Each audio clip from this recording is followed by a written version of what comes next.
Hello everybody, and welcome to Cobbleverse, a mod pack built around Cobblemon. Essentially, it's what Pixelmon should have always been, a true crossover between Minecraft and Pokemon. And today I'm going to be exploring all of its features spread across 100 days. I also set a few goals for myself. I'm going to attempt to take down all 8 gyms and collect all their badges, including the Elite Four. I want to catch at least one shiny legendary, and finally I want to set up a place I can call home. I also have a few smaller goals that get completed throughout the playthrough, such as catching other shiny Pokemon or taking down Team Rocket. But without further ado, I hope you all join me on my journey and enjoy this video.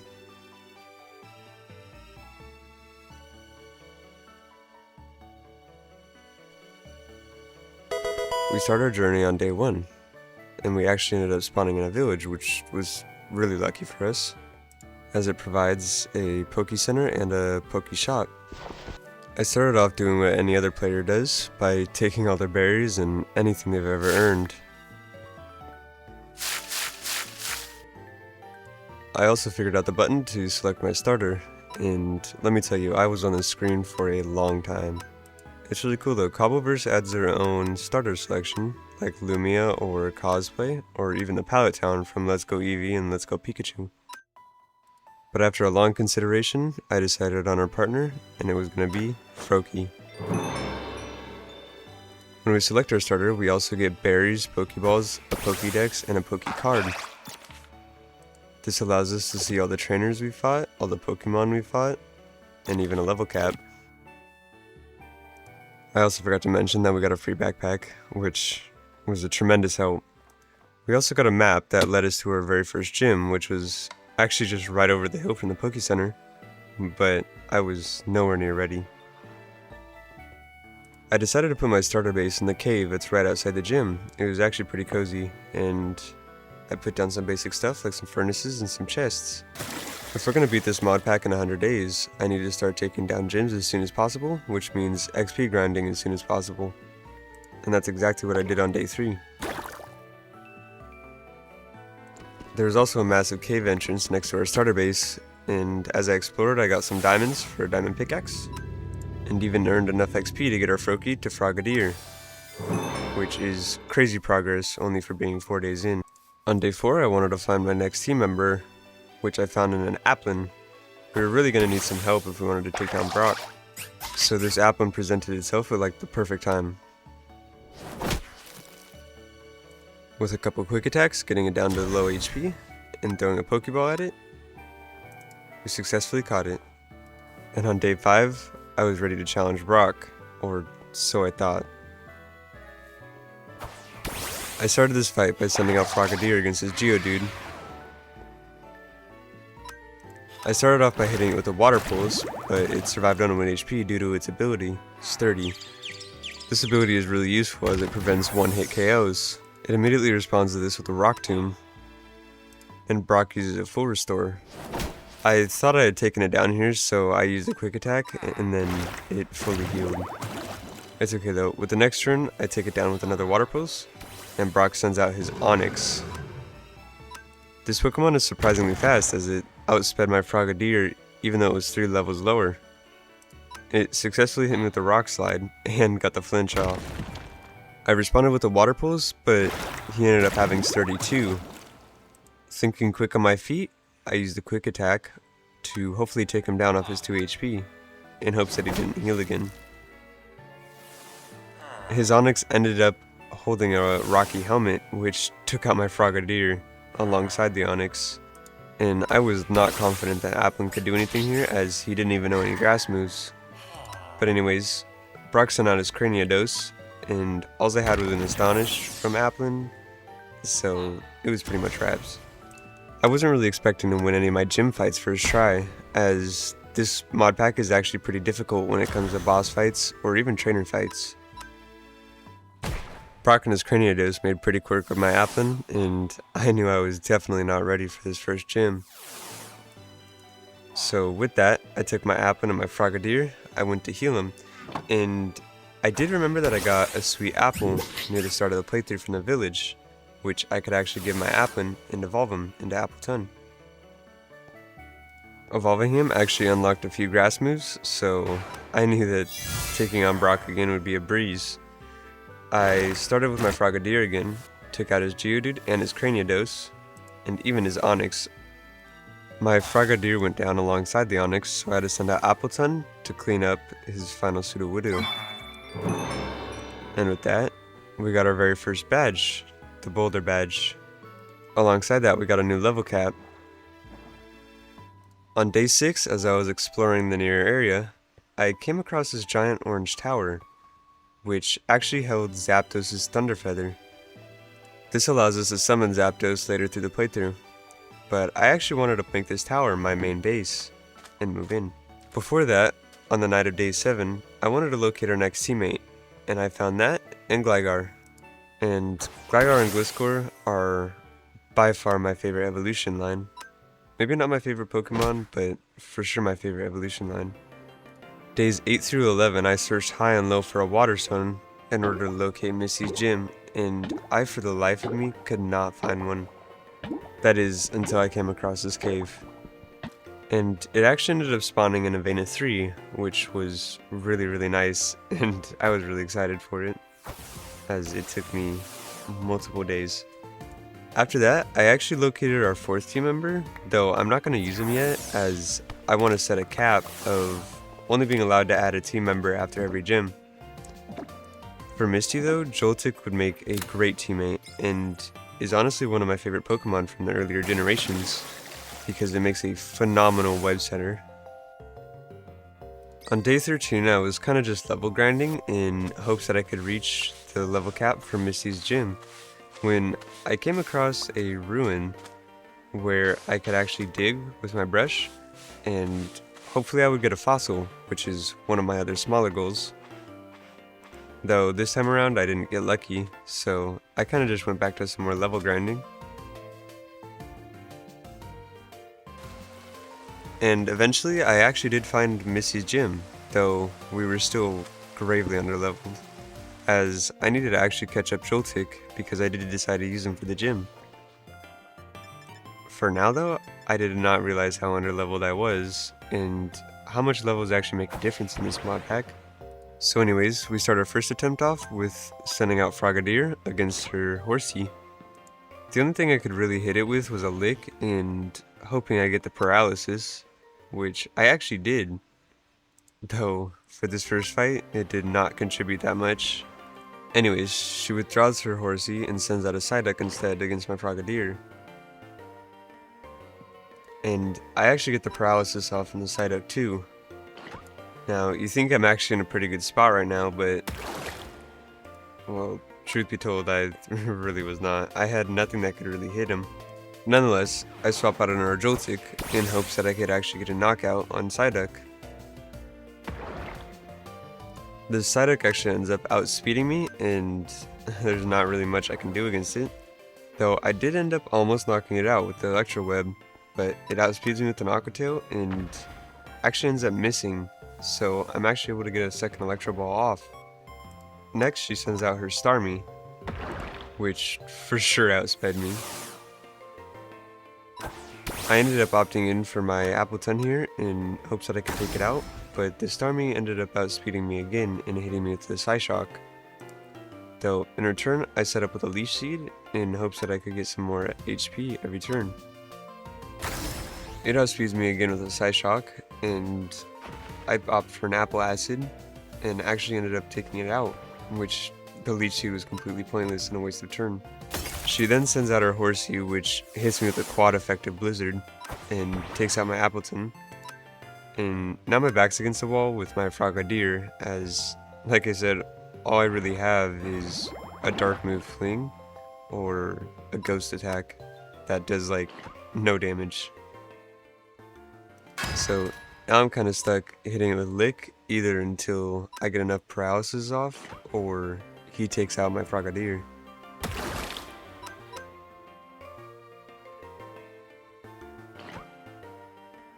And let me tell you, this was the longest chain of attacks that I've ever played against. It felt like we were both kind of stalling here for nothing. Finally, the horsey hits me with a blizzard and ends my misery. But now that was over with, hopefully I could get a few levels on my Joltik, and that would be enough to get us across the finish line, which actually ended up being the case. I started off the second time around with my Frogadier again, using the same strategy, hoping to get a paralysis. And through that strategy, I did end up pulling off a paralysis and getting the KO on the horsey. Then she sends out her Starmie, and my Frogadier goes down, but luckily I still have my Appleton, and it was on low HP. She sends out a Goldeen, and Appleton makes quick work of that, and the Psyduck. And with that, we got our hands on the Cascade badge. And I also tried giving Frogadier the TM for Bubble Beam, but for whatever reason in Cobblemon, he's actually unable to learn that. I have no clue why. But anyways, we're able to finally add Gligar to our team now, and get a huge power up. Day 16 through 18 we were doing a bunch of level grinding, and we actually got our Frogadier to the right level to evolve into a Greninja.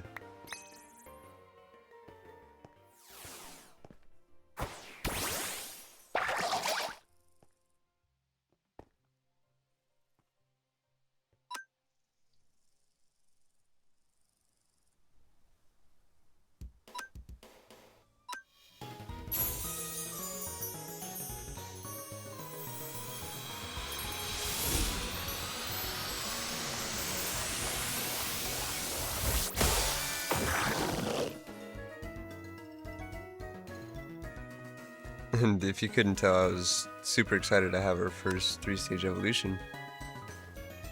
While I was out exploring, I ended up finding a trial chamber too, which for now doesn't serve us any purpose, but later on it'll actually progress us a lot, and has a chance to drop pretty rare items. On day 19 I came across a Pterodon on my way home, and this is one of my personal goals I wanted to complete, was taking down a Pterodon. And this will give us a really super useful Pokemon. Using our newly evolved Greninja on this ground-type Metang would make super quick work of it, and we get a free pseudo-legendary out of it. But we start off the battle using our Water Shuriken in hopes that we can take off some pretty big chunks. But it hits us back with the Pursuit, which isn't going to do much since we're part Dark-type anyways. This whole battle is more so just me spamming Water Pulse every turn, and when I need to heal, I use my Heal Cheer.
And we finally take him down with our last Water Pulse, and we get a raid bag as a reward. and we have a chance to catch them. I really appreciate how it's a guaranteed catch, because at the place we're at in our playthrough, I would not have caught that Pokemon with a normal Pokeball. I also kind of just took a minute to appreciate how good the raid dens look. They did a really good job with all these custom structures. My next goal to upgrade our team was to hunt Zubats for a Razorfang in order to evolve Gligar, which we actually got relatively quick for a 1.25% drop.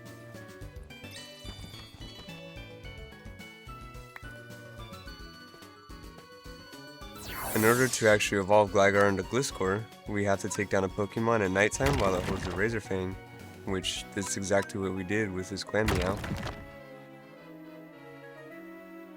And honestly, I was super excited for this one too, because this is another huge power boost for the foreseeable future, actually.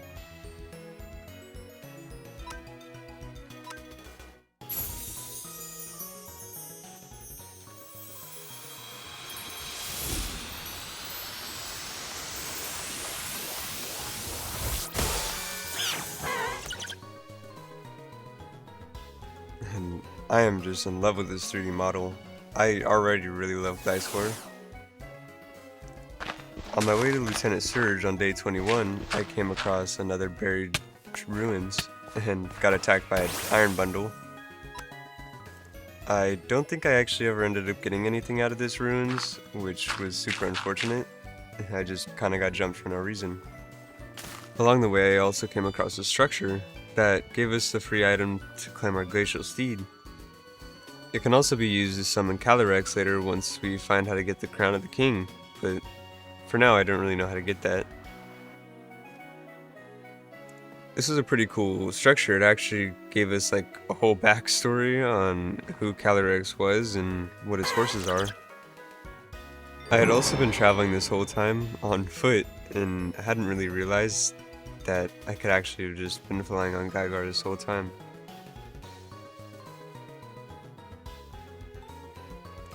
Flying this early in Minecraft is actually really nice. It's giving us access to a bunch of the biomes that we're going to need to find later on.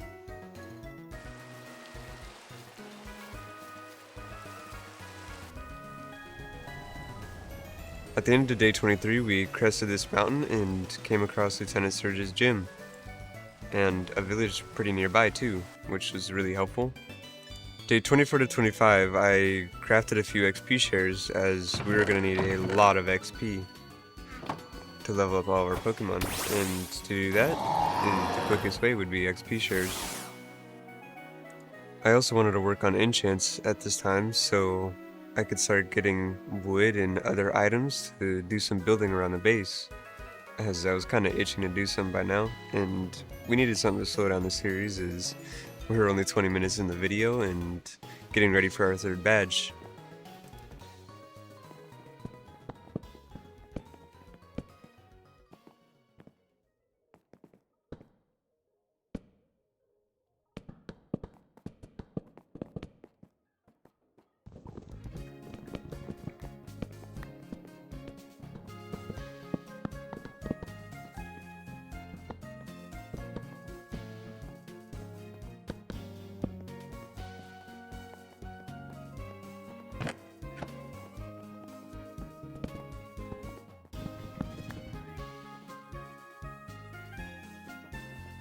On another note, on day 24 we found our first shiny of this series in Shiny Fido, which is actually one of the lamer shinies, but you know, a shiny's a shiny. I'll take what I can get.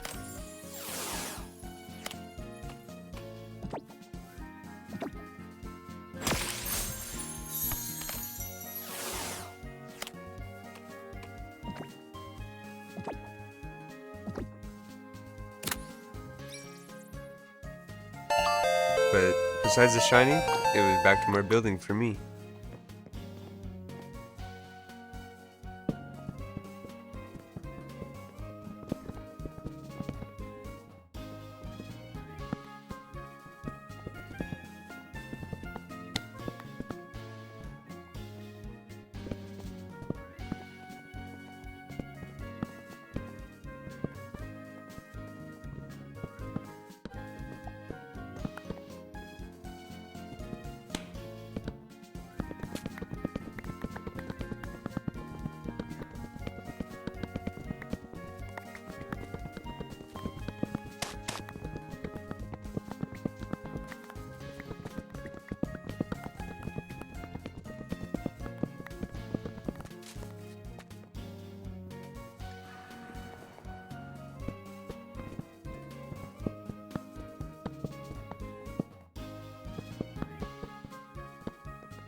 And with that, our enchantment room is ready.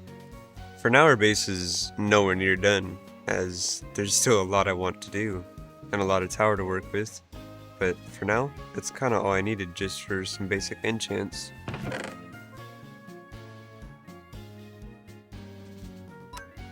For the next few days, I just pretty much level grinded with my team and got them all up to level, so we could go ahead and take on the Tenant Surge.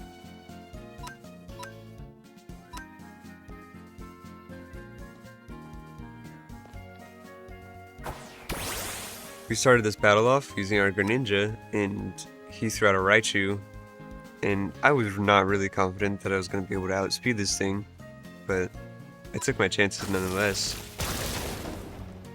And that was kind of what I was expecting. I knew his Raichu was going to simply outspeed my Pokemon. Though I was putting all of my bets on our Gliscor, as he was a ground flying type, so he was at least immune to electric type moves. The only thing that can really ever hit Gliscor is ice type, and I don't think any of his Pokemon know an ice type move. We kinda just trade blows, him hitting us with Psyshock and us hitting him with a Mud Bomb, up until his Raichu goes down.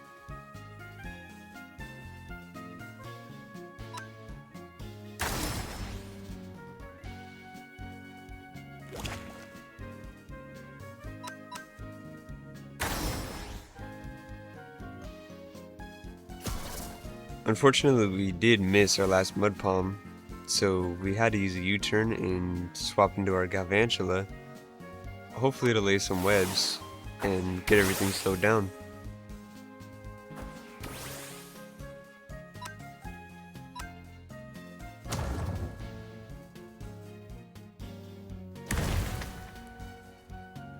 It was pretty unfortunate that his Baltund did no Fire Fang now. It kind of fully countered my whole strategy.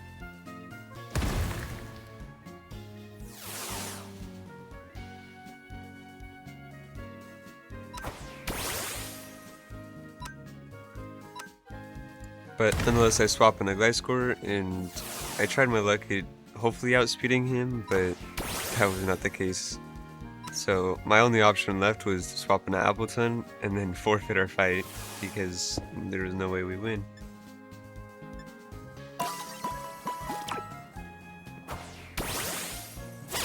My only idea of a strategy was to try to take out that Raichu as fast as possible, which I was able to get a Sucker Punch off on him and hopefully lay some webs.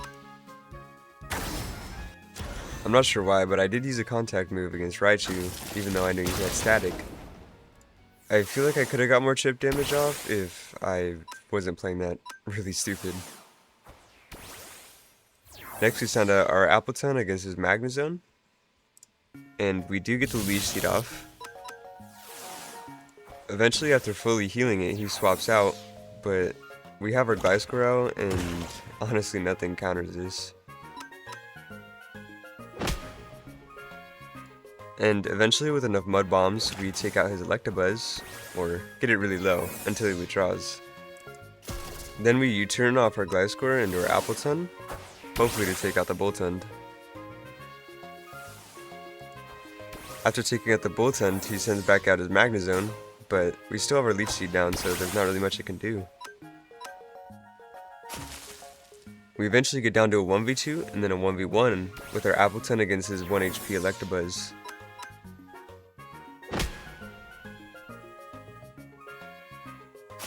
Electabuzz was low enough that we could have hit him with anything, but with that, we finally take down Lieutenant Surge and got our 3rd gym badge.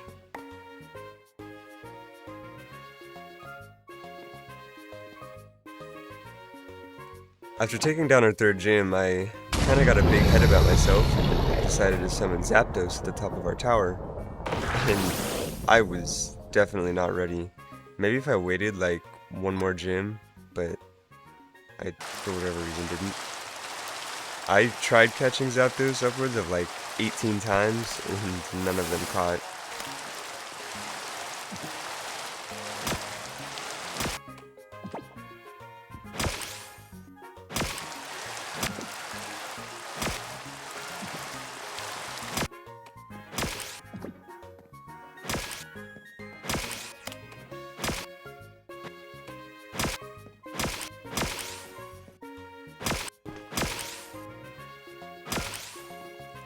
Eventually, Zapdos ran out of move points, and he took himself to the afterlife with struggle. Me and Gligar were kind of in disbelief.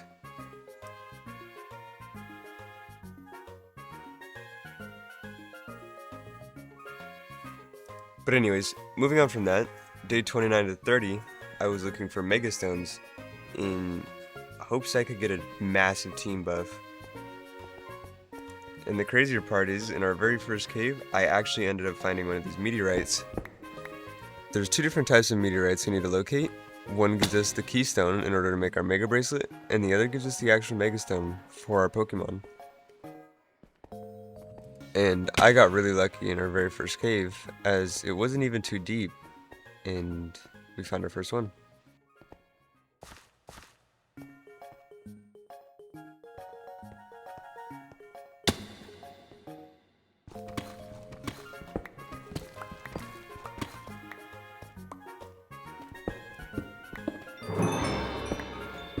Fortunately for us, this very first one was the one that gave us the Mega Stone for our Pokemon. After a long while of more digging, I did end up finding another meteorite, though unfortunately this one just gave us another Mega Stone.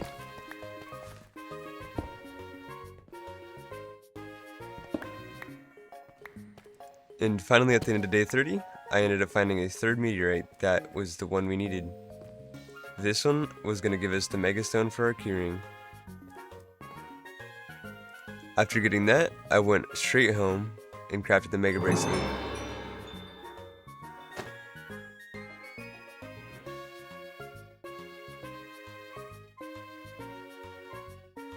I also crafted the Mega Stone for our Greninja, and this is the first time seeing the Mega Evolution in game, as I haven't even played the new games on the Nintendo. And this was awesome. I really love this mod pack. Day 31 through 34, I was kind of just level grinding in preparation for the next gym, when I did come across a new ruins, and I actually got something this time. Though I never actually end up finding how to use it. On day 35, after enough level grinding, our Metang was finally ready to evolve into Metagross.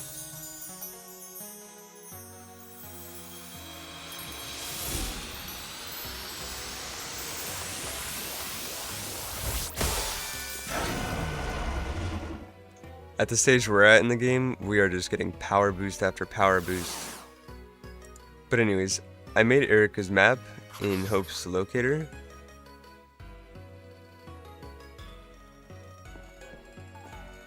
And she ended up being really far away. But eventually on day 36 I found her. I also ended up attempting her on this day. And I started off with my Greninja, and she sent out her Roserade.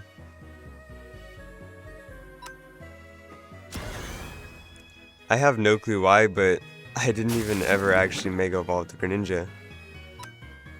I guarantee you this battle would have gone way smoother, as when you Mega Evolve Greninja, it actually adopts the ability Protein, which makes your type into a monotype of whatever attack you're using.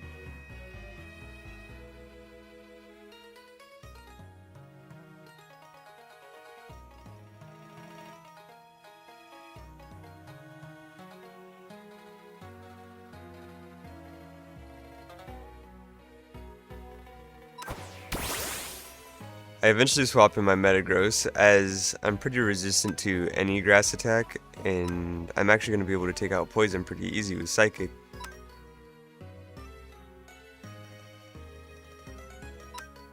She outspeeds me with an energy ball, but it really does no damage, and I one-shot her with the Psychic.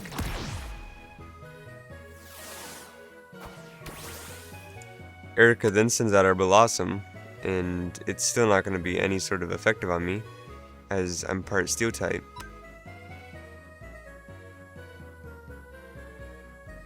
The Blossom uses a Giga Drain, which gets no damage off of me, just as I expected, and I hit it with a normally effective Flash Cannon. Erica then uses a full restore, which was really annoying because it reset all of our damage, but luckily I basically got it back down to where it was with the psychic. And I tried getting a little +1 priority bullet punch out of it, but she used a full restore again.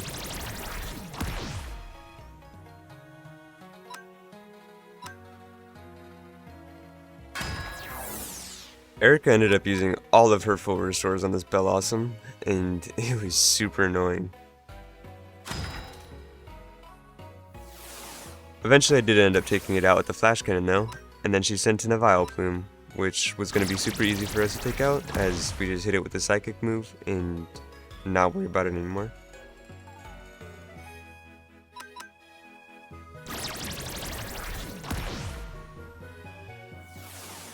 We take out our Vile Plume with another psychic, and instant she sends her Victory Bell, which I have no clue why I swapped out here. I probably could have got it way lower than that, but it was whatever.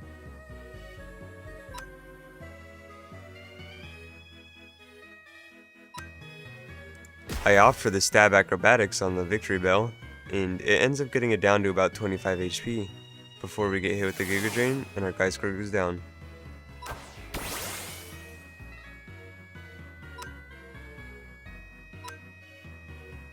I swap in our Galvantula and hit it with a little Sucker Punch in hopes to get some chip damage. And then I take out the Victory Bell with the Bug Bite for our win. And with that, that makes 4 gym badges down, and 4 more to go, plus the Elite 4, but they don't count.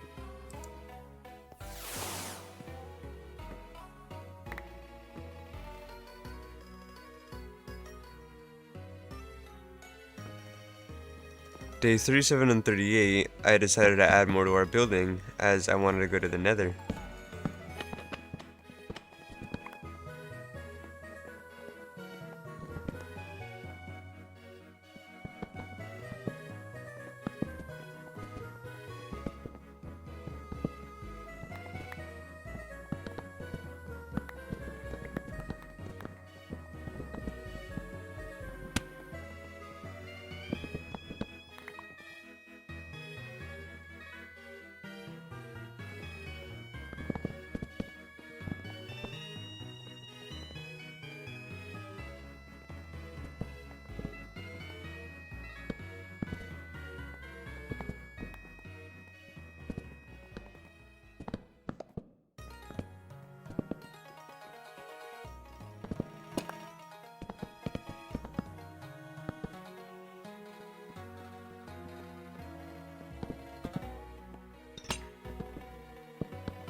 And with that, our next floor was completed, and now we could finally go to the Nether.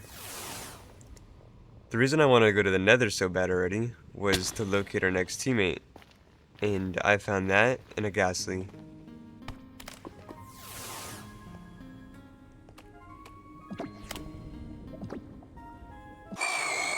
And I was really excited as Gengar was going to give us another huge power boost, so I went and XP farmed.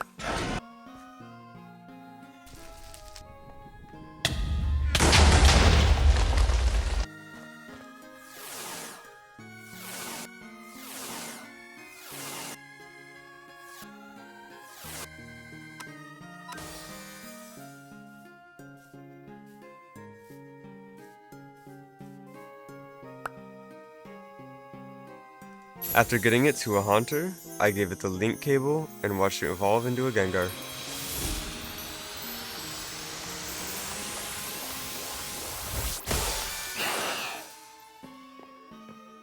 And now, we have our 6th member. I also crafted the Ninja Poison so we could go ahead and take on Koga whenever we felt we were ready. I wanted to get a Waystone down, so day 42 to 45, I actually wanted to go locate Koga.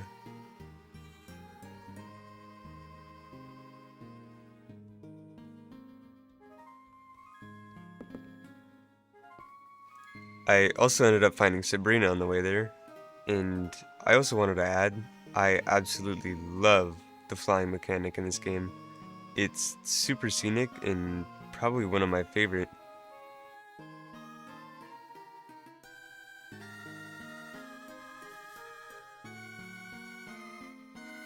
And on the night of day 45, we ended up finding Koga in his swamp.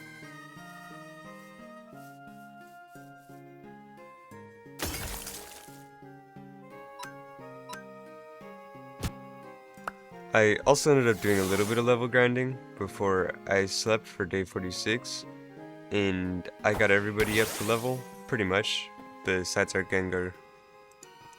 And on the night of day 45, I ended up taking on Koga, as I felt I was pretty ready. But anyways, he starts with his Crobat, and I start with my Greninja. And in this fight, I actually did end up using our Mega Evolution.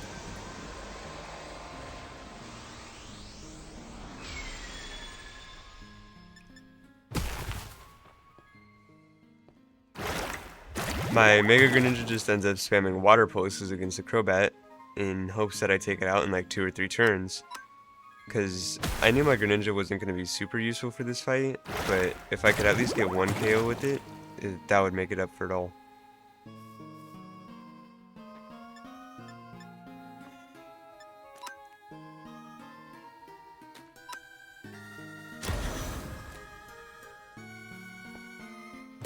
I thought I had it there, but it ended up living on 2 HP. But it's okay, as the next turn we took it out with another Shadow Sneak. Koga then sent out his coughing.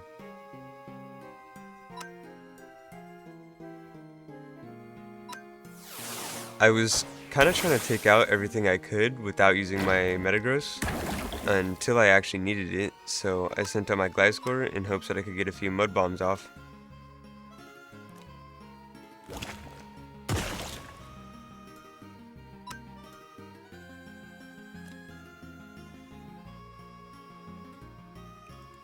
And it kind of stunned me. I had no idea as to why his Wheezing was immune to my Mud Bomb, but I assumed it was just the item.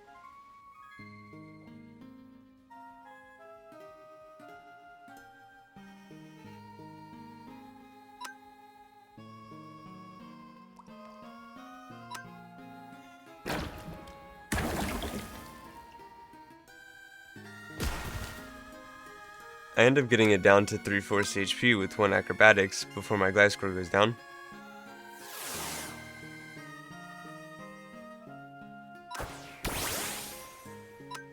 And right after that, I sent out my Metagross as I was pretty upset and still had no idea why my Mud Bomb didn't work, but it was what it was. I ended up one-shotting the Wheezing. Koga then sends out a Drapion, which is kind of a counter for us as it's a dark poison type, and we're not very effective against dark types.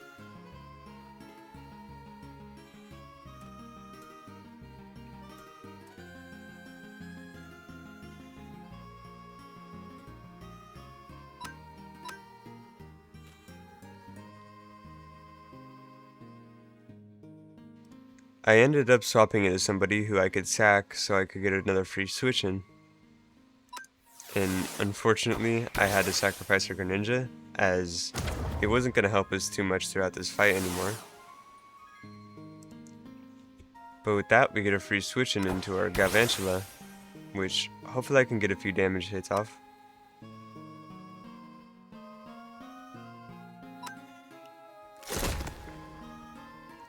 It hits me for about a third of my HP with a crunch, and I did absolutely no damage with a bug buzz. But I did hit it with an absolutely massive 70% damage discharge, and almost taking it down completely.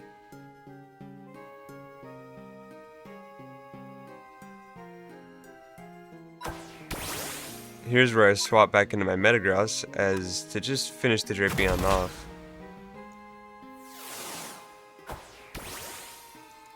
He then sends out his Toxicity, which I have no problem with taking down.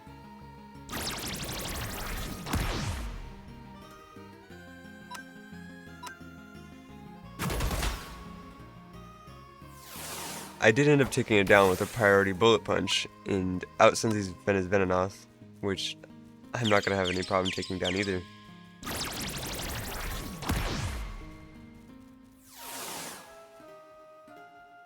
And with that, on day 45, we collected our 5th gym badge. This one was really easy, and I ended up first trying it, and I'm pretty sure I was underleveled, so it was an easy gym.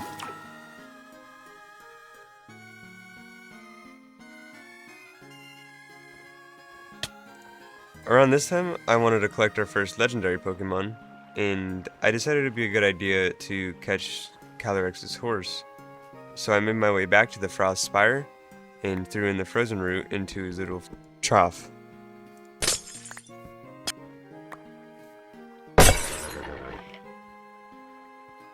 Doing that summoned his Glacier, and I was really hoping I could catch this thing, even though I knew I was never going to use it.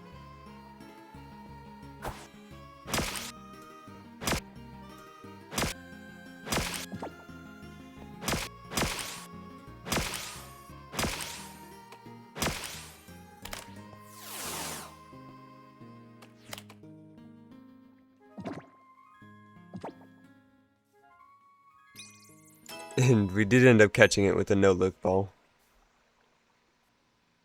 There's another feature I wanted to explore in this mod pack, and that was the Team Rocket hideouts. So, after catching the legendary, I went back home and crafted a rocket key.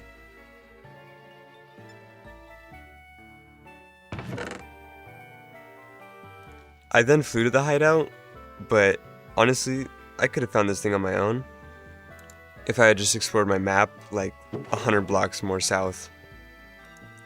Walking in here was really cool, as I actually felt kind of like I was in a Team Rocket hideout. But anyways, we took down the desk grunt, and I went straight to the top and tried to fight a Team Rocket officer, and that did not go well, as her Pokemon were like level 70 plus.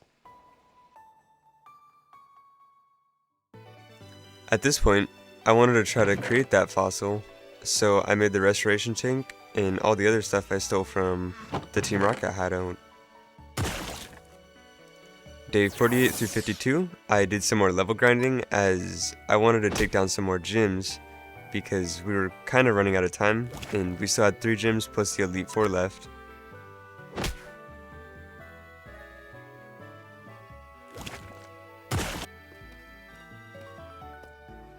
While I was mining and doing some more level grinding in the caves, I got a notification that another legendary spawned, and that was Taparagos. And I have no idea why I cut it out, but that was a guaranteed catch legendary, so we have that in our PC now, but I'll never use it. Anyways, on day 55, we tried our luck at Sabrina.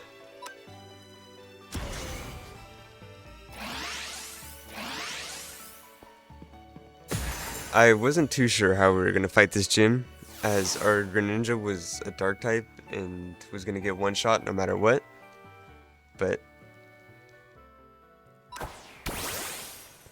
I opt to send out my Metagross in hopes to get a nice little flash cannon off and take out the Hatterene.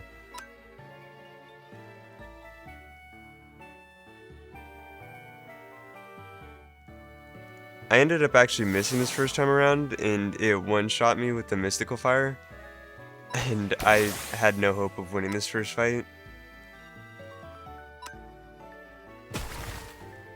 I then hit it with the Acrobatics, which actually did pretty good damage, but of course it one-shot me again. I sent out my Galvantula next, but like I said, it was all pretty useless as this Hatterene is sweeping my entire team.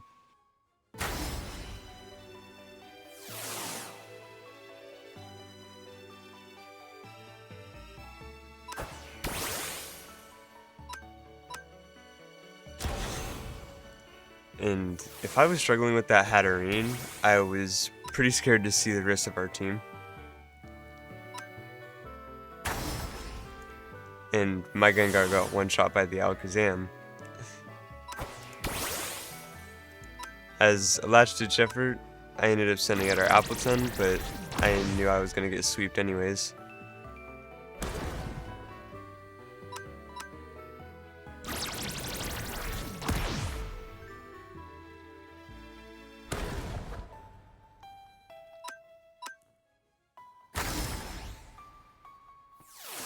And that was the end of our first attempt, so back to level grinding I went.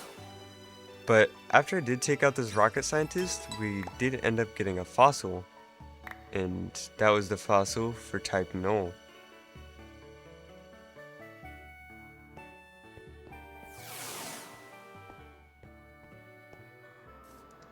While I went back to base for a while, I did end up putting it in the machine, and we headed straight back to Sabrina though. I had an okay feeling that I was going to take her out this time, though her Hatterene ended up taking out both our Gengar and getting close to taking out Metagross, but not quite. Our Metagross did end up taking out the Alakazam and the Hatterene. Our Greninja handled her Rapidash and the Mr. Mime. And finally, swept the Alakazam for 6 gym badge. And let me tell you, that was actually a pretty difficult fight. But after that, we headed straight to the Nether to locate Blaine for our future fight.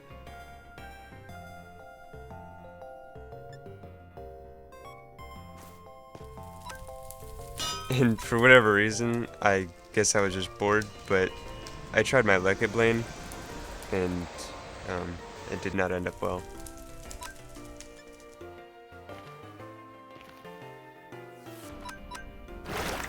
Anyways, that meant it was back to level grinding for me again. After getting a couple levels on my Pokemon, I ended up heading back to Blaine and trying my luck against him again. And this time, it went a little different.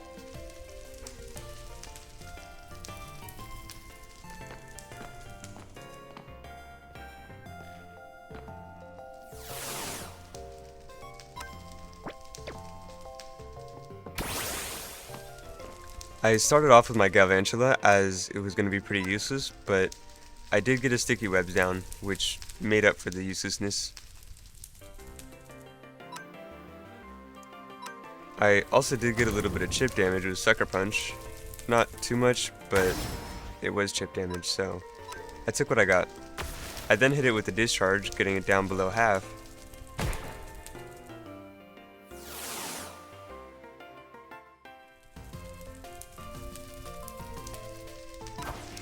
I then send an Appleton in hopes that I could get a Leech Seed off.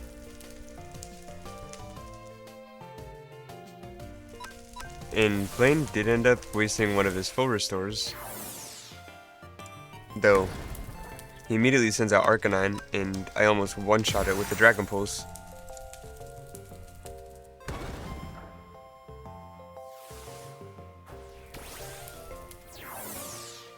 Next, Blaine stands at his mag mortar, and that pretty much one-shots my Appleton. I then set out my Metagross in hopes to get a little bit more chip damage.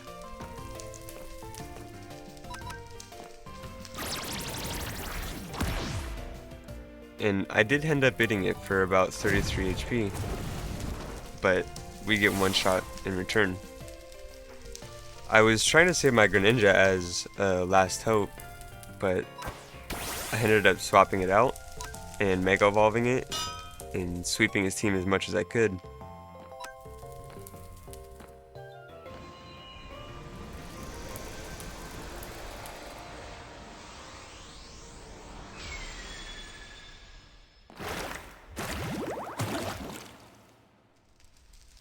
And because of our protein, we actually end up one-shotting it and turning into the modern type water type.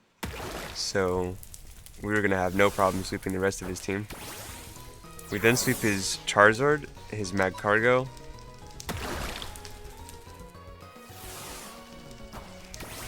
and his Typhlosion.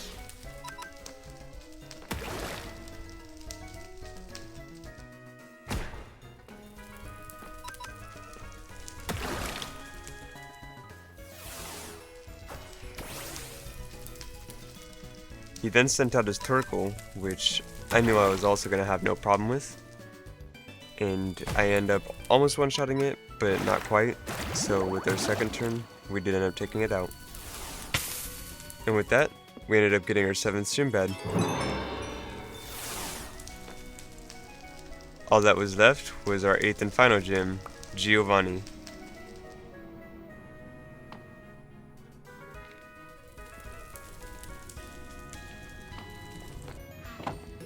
On day 59 through 62, I did some base sorting as I was getting tired of looking through my chest for items that I didn't know where we were at.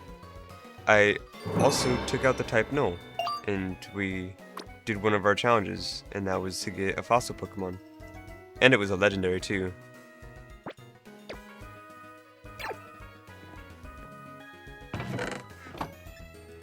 But anyways, I crafted the item to locate Giovanni, which was the boss's ring. And now we could finally go find his gym. Which we did. It was in a mountain pretty close. And this is one of the coolest locations for a gym. I'm pretty sure he's technically supposed to be in the deep dark, but he ended up spawning in this little biome. And I don't know, honestly made for a cooler gym location than the ancient city.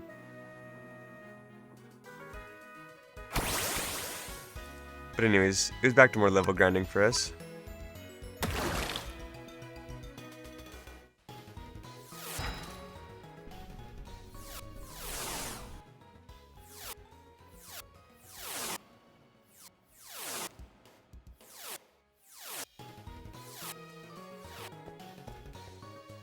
After all that, it was finally time to attempt Giovanni. This battle actually ended up being a double battle, which I wasn't really prepared for, but we did have Appleton and Greninja be sent out against his Tyranitar and Rhyperior.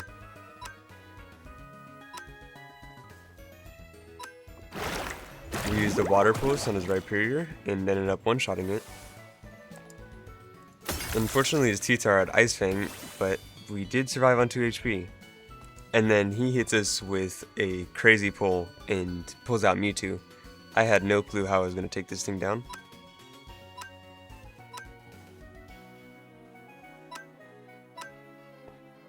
The Mewtwo ended up finishing off our Appleton with an Aura Sphere, and I hit it with a Nightshade, and actually did really good damage. I got it down to about 43%, and then got hit with a Mud Bomb from T-Tar.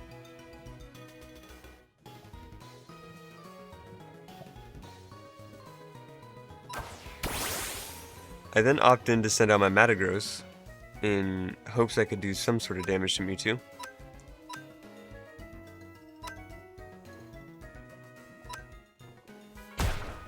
Though the Mewtwo actually ended up taking out our Greninja, and this was pretty scary as we had our back up against the wall now. Metagross ends up hitting its T-Tar, not quite finishing it off, which was really unfortunate for us. I swap in Galvantula, though at this point it was pretty useless except for a Sucker Punch.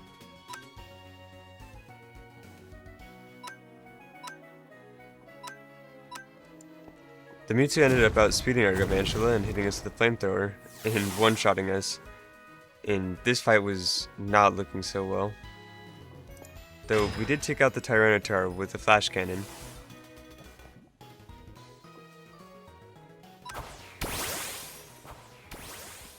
We then swap in our Gengar, and he swaps in a Nidoqueen.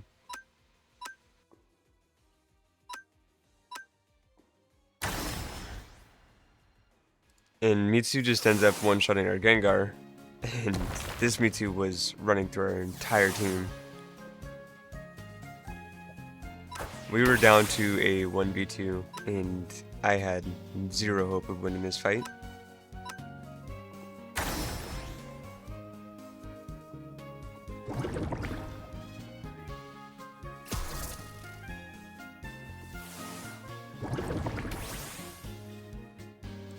We did actually get to take down the Mewtwo with us, though.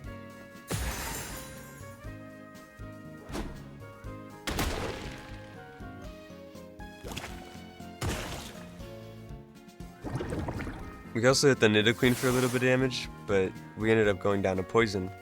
And Giovanni, being who he is, was pretty mean about it. Anyways, while I waited for his gym to refresh, I decided to give our base a little bit of a remodel.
And I was actually pretty happy with how it was turning out.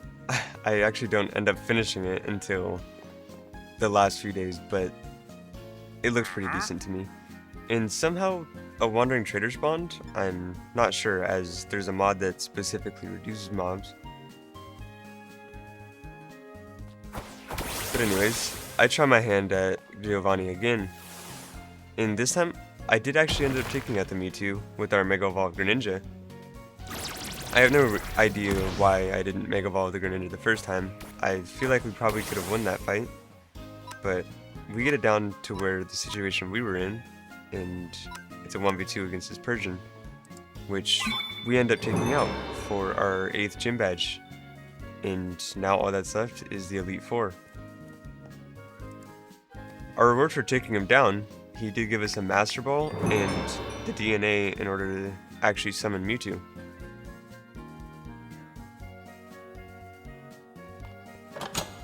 Also, as an extra little reward, the game decided to give us a shiny Joltik, which I was really excited about, because one of my goals was to have a shiny on the team.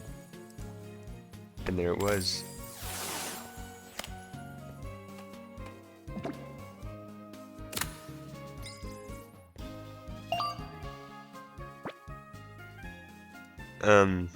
Don't ask what happened to the other Galvantula.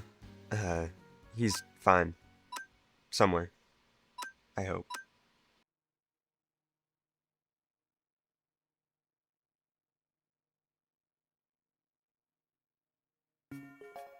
Days 66 through 71, we needed some ender pearls and some nether rods, and in order to do that, we farmed out Sigalith in the Badlands and Charkadek in the Nether.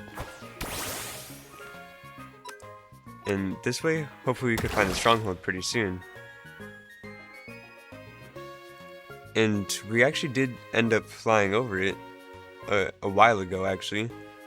I just never located the stronghold.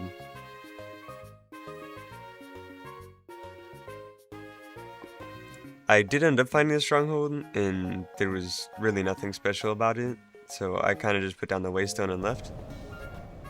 On the night of 71, I farmed out some more ender pearls and crafted the last out of a vendor.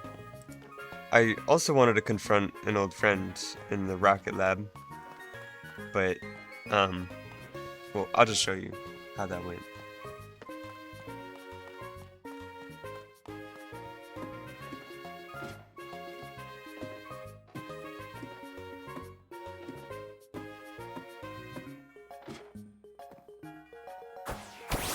Archer starts off with his Houndoom, which I wasn't really expecting anything bad happening, but we did end up taking it out in one water attack.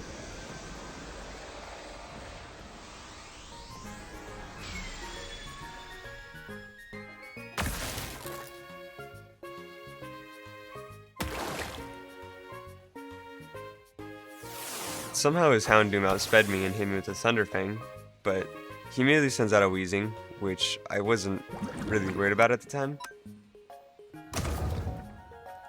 I did end up hitting it with a Night Slash, and it retaliated with a Sludge Bomb, and ended up taking us out.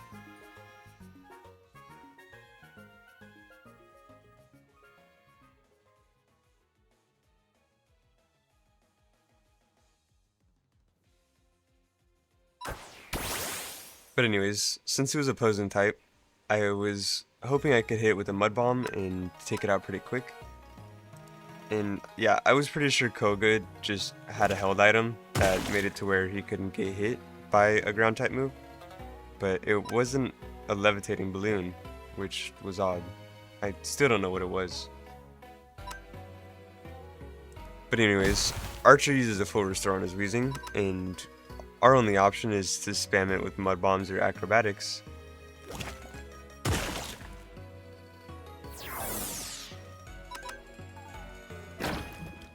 After trading a few blows with it, we end up taking it out with another Mud Bomb. Or so I thought, except I lived on 2 HP and got a full restore. Though, with a few more Mud Bombs, we did take it out.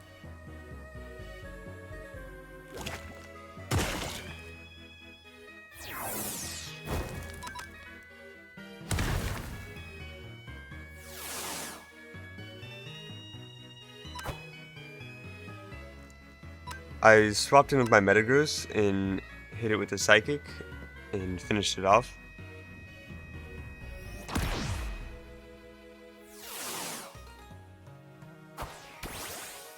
And this is where the fight started to go way downhill. His Magmortar ended up one-shotting our Metagross. And after that, we had nothing that could counter the Magmortar. Except for our Gengar, though that didn't go too well.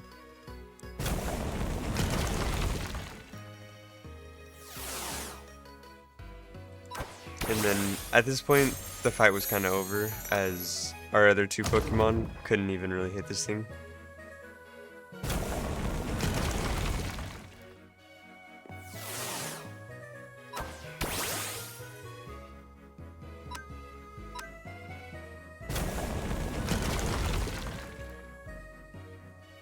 And I was actually fairly surprised. Our Appletun did end up taking a Lava Plume and almost taking out the Magmortar, but eventually we do go down to it.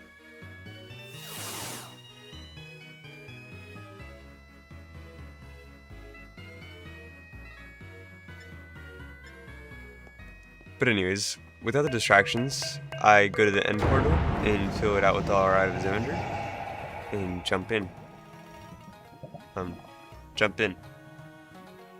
Oh, there we go.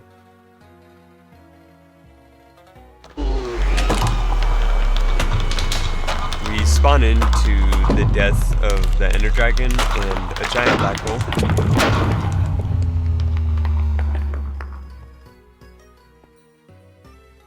I also noticed in the very middle a shiny Rayquaza spawned, which was absolutely insane. That is a crazy first reward.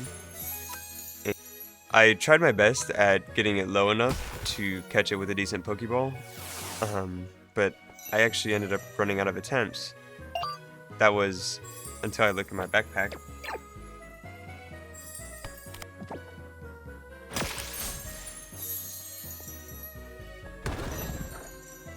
I had kind of completely forgotten that I brought the Master Ball with me, and I was really scared because I didn't think we were going to catch this thing with a full HP Ultra Ball. And that was also one of our other goals completed now. We got a shiny legendary. And I didn't even expect it. I was planning on getting a shiny Mew from the Meowth Balloon rockets, but this works. But anyways, I headed back to Archer as I really wanted to take him down before I tried the Elite Four, which I did end up doing the second time around, though he really gave us nothing except for another trial key, and I kind of just stared at him. But anyways, I crafted the map in order to locate the Elite Four, and then I flew off into the distance. Eventually, the massive structure started to render in, and this place looked insane, even on the inside. But anyways, after looking around for a while, I headed up the stairs to take on our first Elite Four member, and that was the Ice-type gym.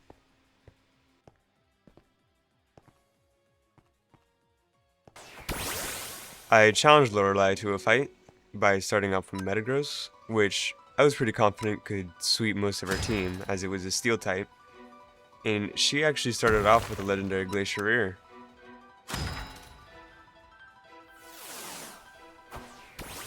She then sends in her Weavile, which I was pretty confident we can take out in another one hit.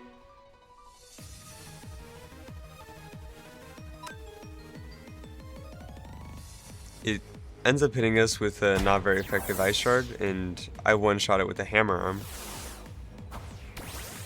She then sends in her Lapras, which still wasn't really going to do anything, especially because we were Steel type.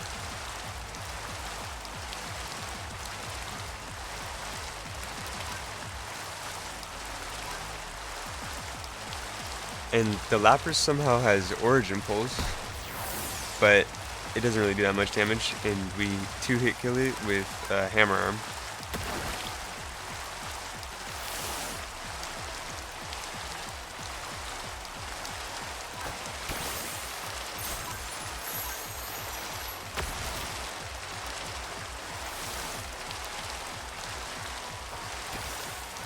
Next, Lorelei sends out her Mamoswine, which I was not confident in the fact that we could take out, but my Galvantula actually ended up surviving.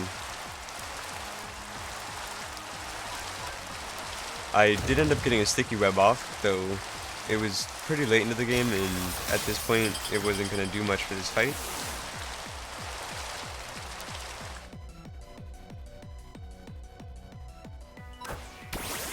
I then sent in my Greninja as it was really the only thing that could do anything at this point, and I Mega Evolved it and fought the Mamoswine with the Hydro Pump.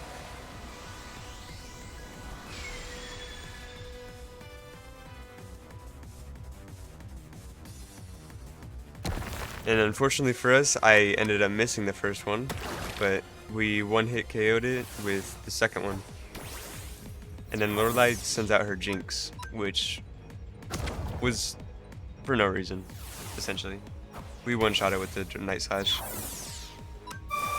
Next out, for her final Pokemon, she sends out Frostlass, which we can actually end up taking out with a couple of Shadow Sneaks.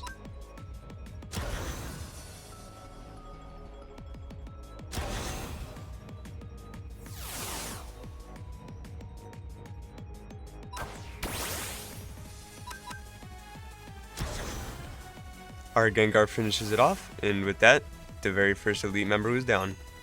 Only 3 more to go.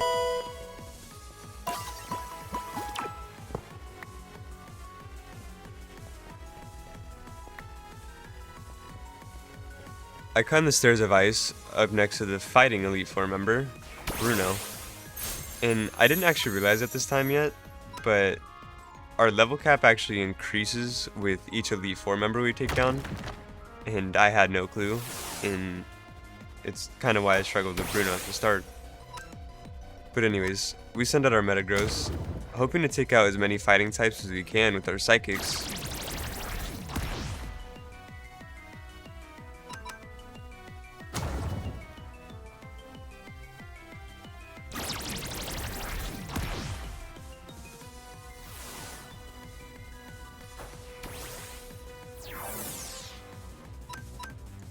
He then sends out a Machamp, which I actually end up almost killing with another Psychic, but unfortunately it wasn't the case.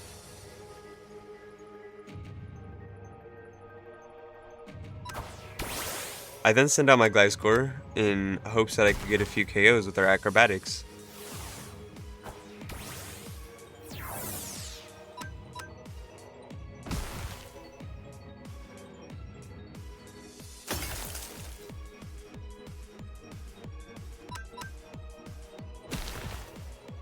Using Acrobatics, we take out his Hitmonchan and his Machamp, and he sends out a Lucario, which I end up outspeeding and hitting with a Fire Fang and almost OHKOing. In retaliation, his Lucario hits us with a Water Pulse and takes us out though.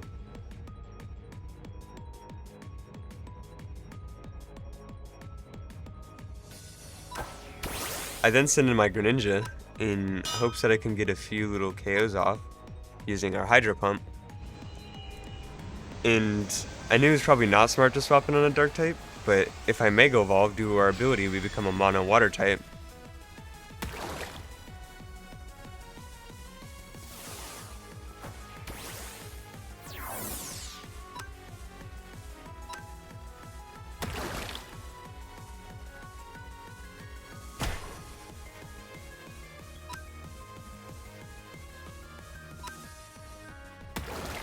I do actually end up taking out him on top and Lucario with a couple of Hydro Pumps, and next to him was his final Pokemon, Hitmonlee, which I almost OHKO with a Hydro Pump. I kinda knew I had this in the bag as I had 2 Pokemon against his 1 Pokemon with 15 HP, though he did make a pretty good fight.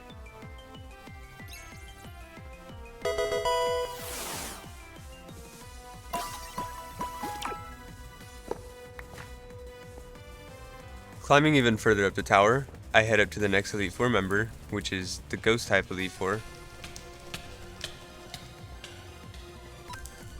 And this Elite Four member was actually pretty difficult, with her Fluttermane being a Fairy type. It pretty much fully countered our full team. Around this time is actually when I ended up realizing that we get a new level cap each fight. So anyways, I farmed the unknowns outside and leveled up all of our Pokemon to level 90, and that made this fight go by way easier. And I actually started out without Galvantula to hopefully get some sticky webs off and a nice little cheap Sucker Punch.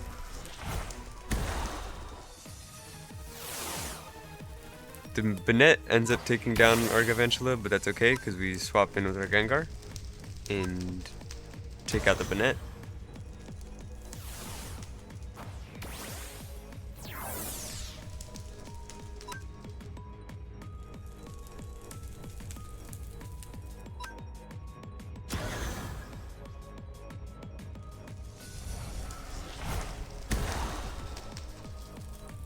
I really thought we were going down to that Shadow Ball, but we live on 15% HP, and we hit it with a Dark Pulse. With that, Gengar has taken out both the Banette and the Dusknoir. Agatha then sends out her Spiritomb, which, this one, I knew we weren't going to take out with Gengar. I also want to know how she got her hands on a Spiritomb, because I'm pretty sure lore-wise, those Pokemon are pretty much impossible to get. The only person that I know of that's ever had a Spiritomb was Cynthia, and she's a legendary trainer, so she kind of deserved that one. I then take out the Spiritomb with a flash cannon for my Metagross, and out she sends her Houndstone.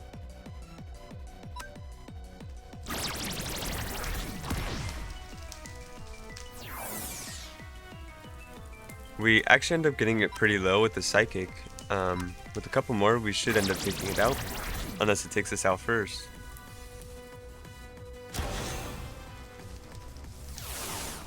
And that's what I get for saying anything.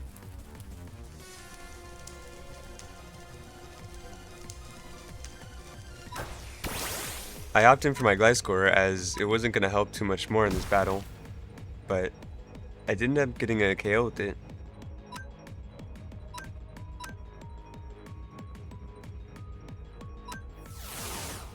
I, for whatever reason, actually end up swap back into Appleton in hopes that I could do some damage with that,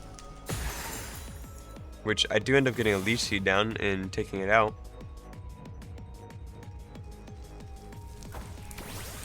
She then sends out her big hitter, the Fluttermane, which I was actually really not confident in taking out at all. But I did end up getting a Leech Seed off.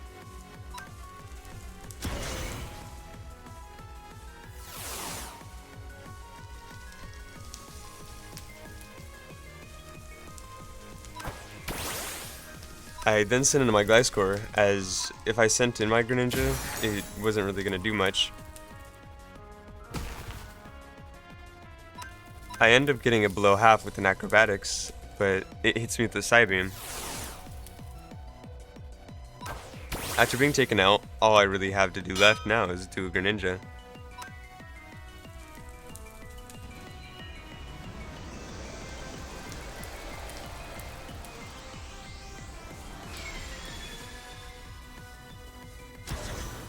I Mega Evolve the Greninja and hit it with a Shadow Sneak and end up taking it out for its last bit of HP. Now the fight from here could go either way, as my Protein made me a Ghost type Pokemon. But I did outspeed the Gengar with a Shadow Sneak, and it hits us with a Thunderbolt because the AI reads that we're a Water type. And then I hit the Gengar with another Shadow Sneak and take down the third Elite Four member.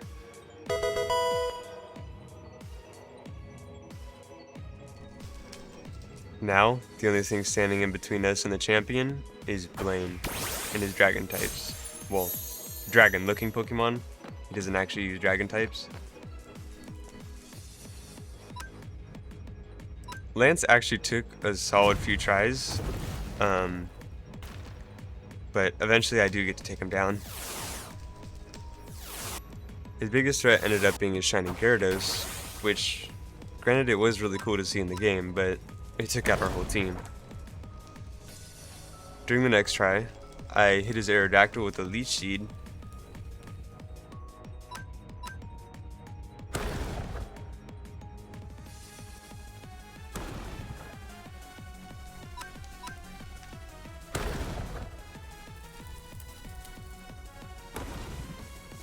We kind of trade blows with Dragon Pulse, and I end up taking it out because it wasn't Stab. But his Salamence ends up taking us out with an Iron Head.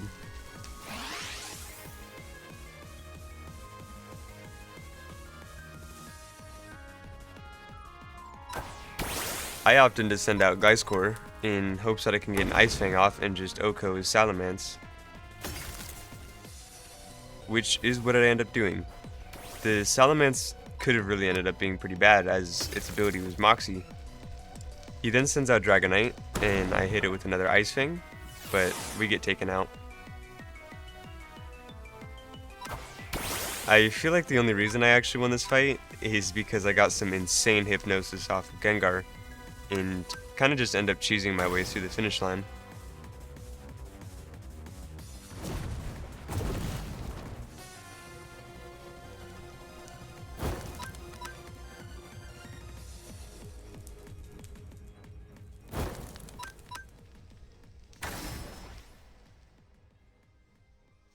After hitting his Dragonite a few times with a few Dream Meters and Hypnosis, it ends up going down.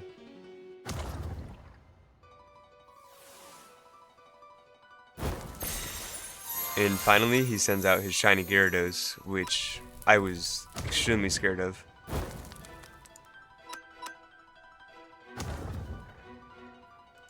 Which I actually do get it pretty low with a few Dark Pulses.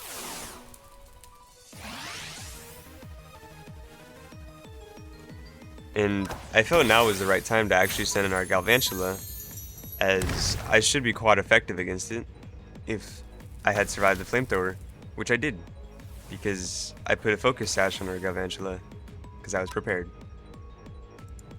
Not really. I got really lucky. He then sends out Baxcalibur, which I just get a little bit of chip damage off, as I knew I wasn't really going to take it out. I then send in Metagross to hopefully get the KO on it.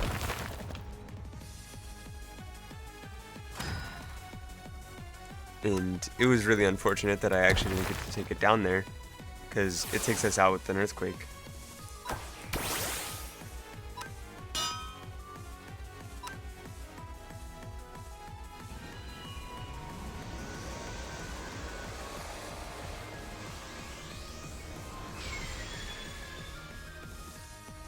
I Mega Evolve my Greninja and hit it with a Night Slash, so we Protein into a Dark type, and then he sends out his Tyrantrum.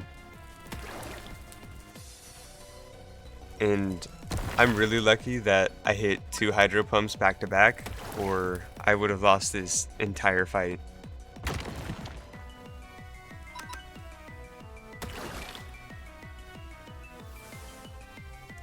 And with that, the final Elite Four member was taken down. And now I'm technically the champion, but not really. Because at the top of this tower, somebody awaits us, and that is Blue. We also got another reward for climbing this high, though we don't actually ever end up catching it.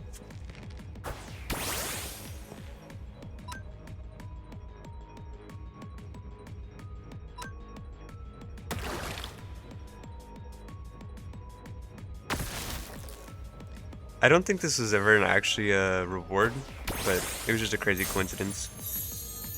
And let me tell you, the fight against Blue was the most difficult fight I've ever gone up against in this mod pack.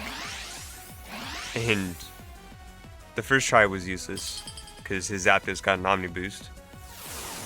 And each one of these deaths you're seeing is a failed attempt I had up against Blue. I eventually caved in and enlisted the help from our big shiny Ray. But anyways, I start this off with getting a Sticky Web from our Galvantula, and almost going down to an Ancient Power from his Zapdos.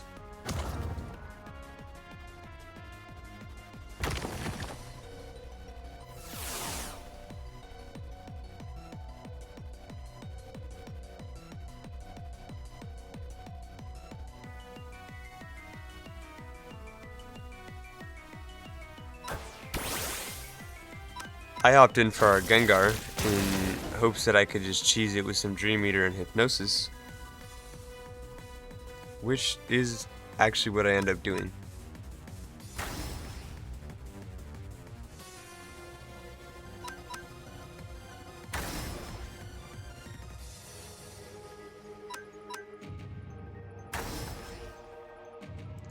I eventually take down the Zapdos with our Dream Meteor, and then he sends out a Moltres, which I hope I can do the same cheese strat, but it doesn't end up working. I then send out my Greninja in hopes that I can OHKO his Moltres now that it took some recoil damage.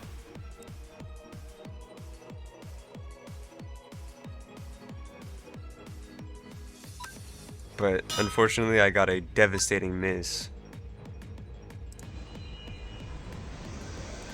I knew that if I didn't Mega Evolve here, I wasn't going to outspeed the Moltres, so that's what I had to do. I did get the OHKO with it though, and was pretty happy about that. He then sends out the fastest Venusaur I've ever seen, and takes out our Greninja.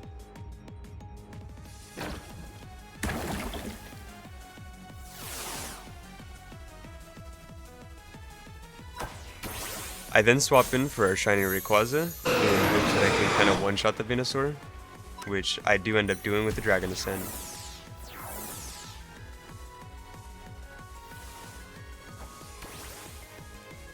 He then sends in his Articuno, which I wasn't too worried about as I had a Metagross still, and I could pretty much one-shot it with a Steel move.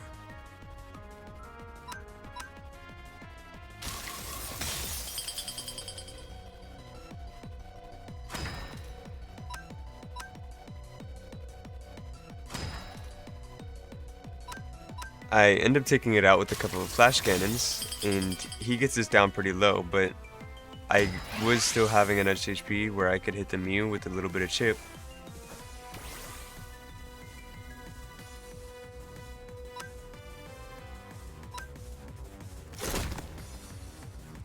Or so I thought, but of course his Mew outspeeds me, and I swap back in on a Rayquaza.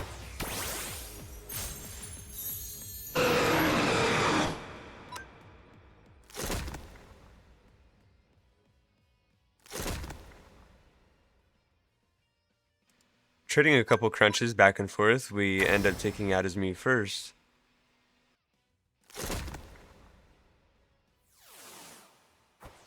And then he sends in the last Pokemon I was expecting a champion to have, and that is a Ditto. And now it was Rayquaza versus Rayquaza, except my Rayquaza loses because, of course, his Ditto is max outspeed IV. I then swap out my last hope, Gliscor. I survive on half HP from an Outrage, and I am able to hit it with an Ice Fang and take it out, surprisingly. And with that, I've completed Kanto in only about 78 days, and I was really surprised. And we got a free shiny Eevee. I took a moment to read through the book and understand how to go to Johto.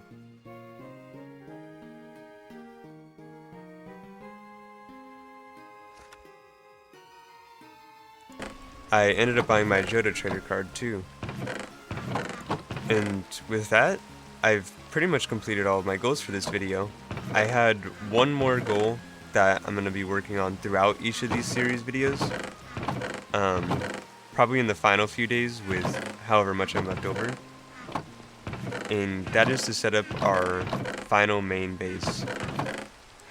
I'm not going to go too deep into my goals for the base, but maybe eventually along the way, people will eventually start picking up on the patterns and understand what I'm building until the final video.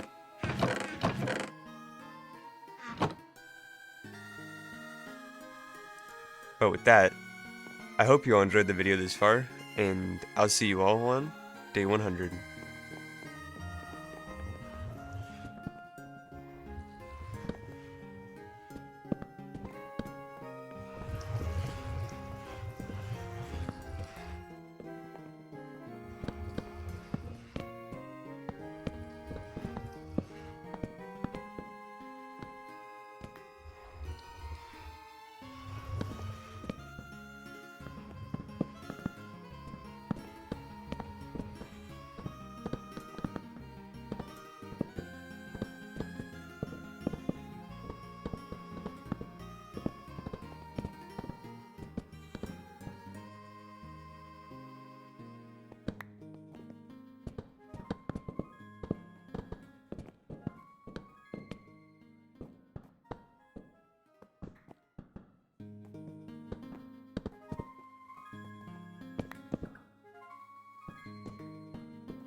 On day 100, I finished all my building and spent my last few days relaxing with my team, putting up the rest of my items, and taking a final look around my main base.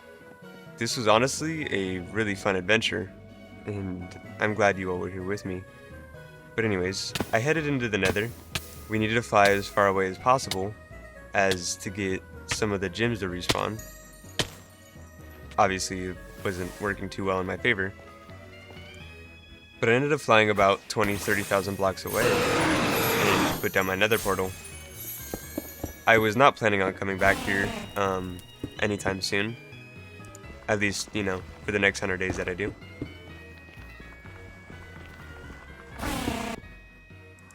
And we actually ended up spawning over the ocean, so the next video has a really interesting start, I'm gonna assume. I haven't recorded it yet, but I crafted the map for the very first gym, and we actually had them spawn, so I have high hopes for the next video.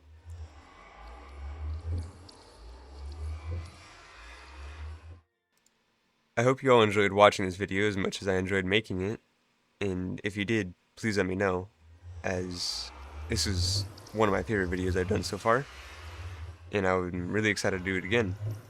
But I hope you all enjoyed, and thank you all for coming along this journey with me, and I'll see you all in the next one.